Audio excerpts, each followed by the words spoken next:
Hello, and welcome to a perfectly normal playthrough of one of my favorite childhood games, Petz Dogz 2. Oh, never mind. I'm sorry. Finally, the long-awaited sequel. There he is! So, you're going to notice in the footage that this character is big.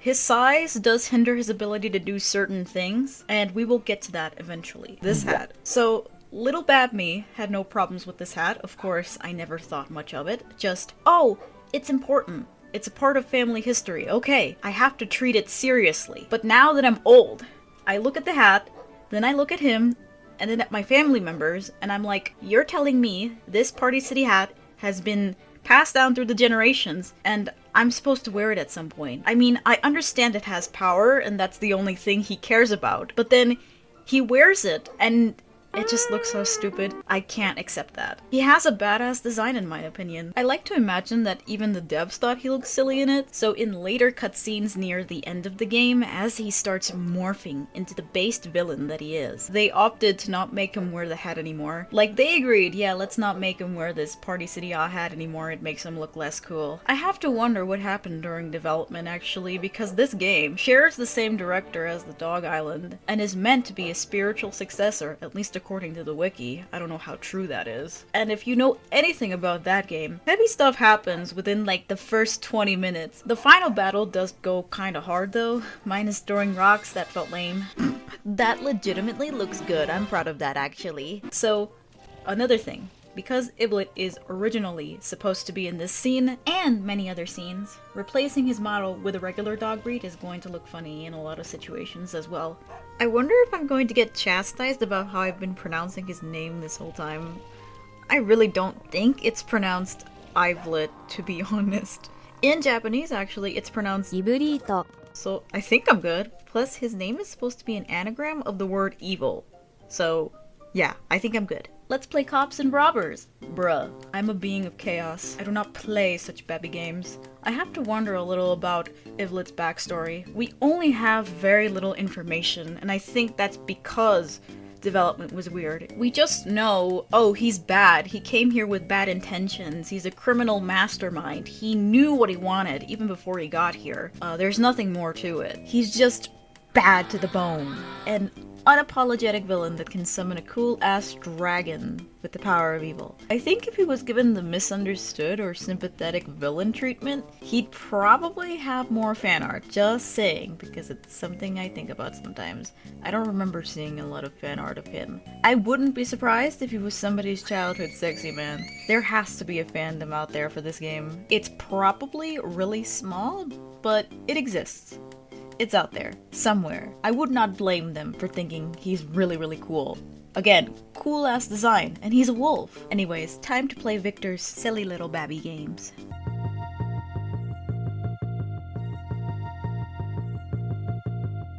So, we are finally at the problem that I mentioned we would get to eventually. Iblet has a big character model, and because of that, he not only can't wear clothes or look good in certain cutscenes, it makes him incapable of fishing. Which initially I didn't think would be a problem because he's not that big. Compared to the dog models, maybe he's only about 2 to 5% bigger, at least in his first and second forms. You can catch bugs just fine.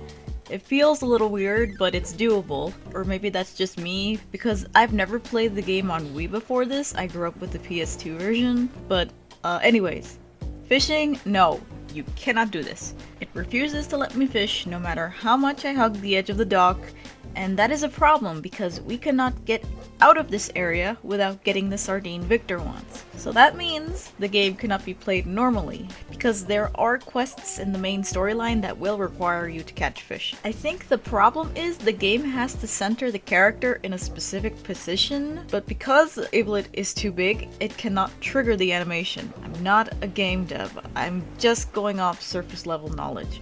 But I think that theory makes the most sense. Agesta is totally talking to Victor, and not Iblet in this scene. He looks so funny doing these animations. The things I could tell you about Iblet. This is the only character that vocally expresses disliking him in the whole game. Hello, mother. that is totally not Iblet as well. This is still a perfectly normal playthrough of Dogz, I promise. I kind of wish the parents didn't look the same as you. Actually, I also wish we could name our family in the town itself, so it feels a little more personal, you know? After all, you can customize it to a certain extent later on if I remember correctly.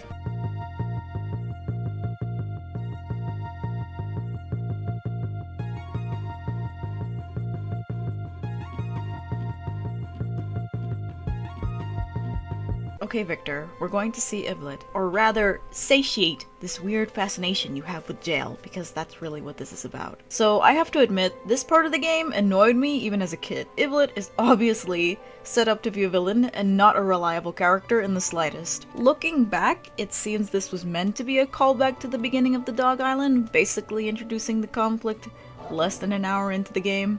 The only difference here is we're made to look absurdly naive just for the sake of moving things along. I think what the Dog Island had going for it was that it didn't feel as rushed, more emotional, like there was more thought put into it, you know? But I don't know. Also, Augusta really did foreshadow this exact moment looking back.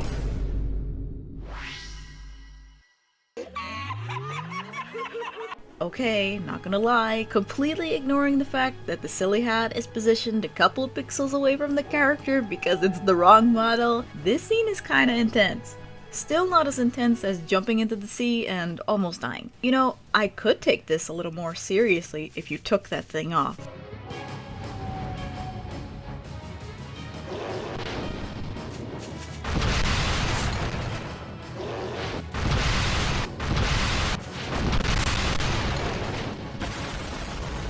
No. This time around, you are really wrong. I am a perfectly innocent citizen, totally not a being of pure evil. Yes, you're right. This was very foolish. Put Victor in jail. It's his dream. We're in this situation because of him, really. Our character wasn't even that interested in the idea, just confused. It's funny how Augusta just comes out of nowhere, again, just to move things along, basically. Because we can't be in jail. We gotta save the world eventually. By the way, we never get to see Victor after this. He's incarcerated to forever have the same couple of lines of dialogue whenever you visit him in jail. At least his dream came true. He'll be fine. So coming up, we meet Beat, and he's basically the substitute for petz in this game.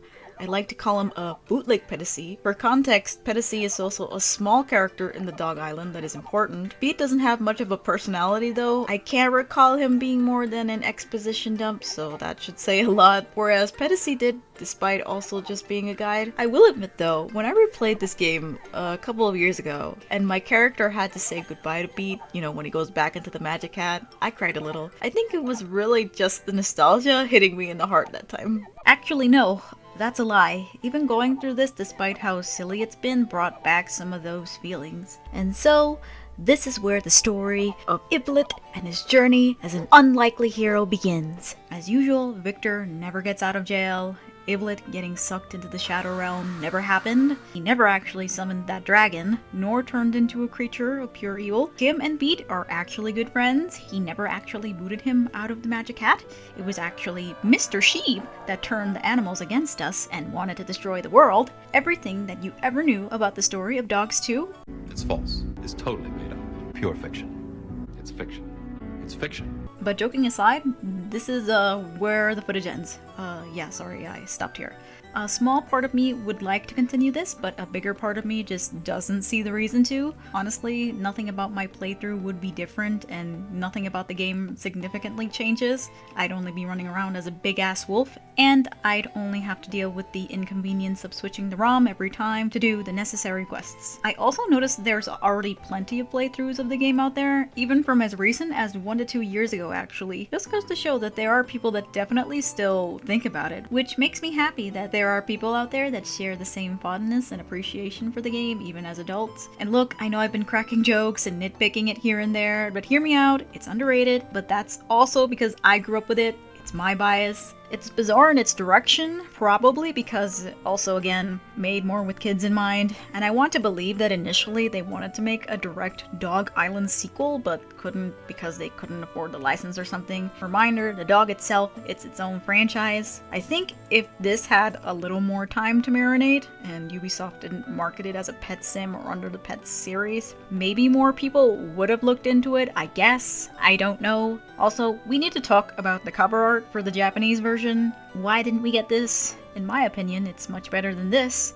It gives you a better idea what you're getting into at least, although I don't think that hat would do it any favors regardless. Anyways, thank you for joining me on this totally normal and whimsical experience. The truth is, I have nothing more to add here. See you around.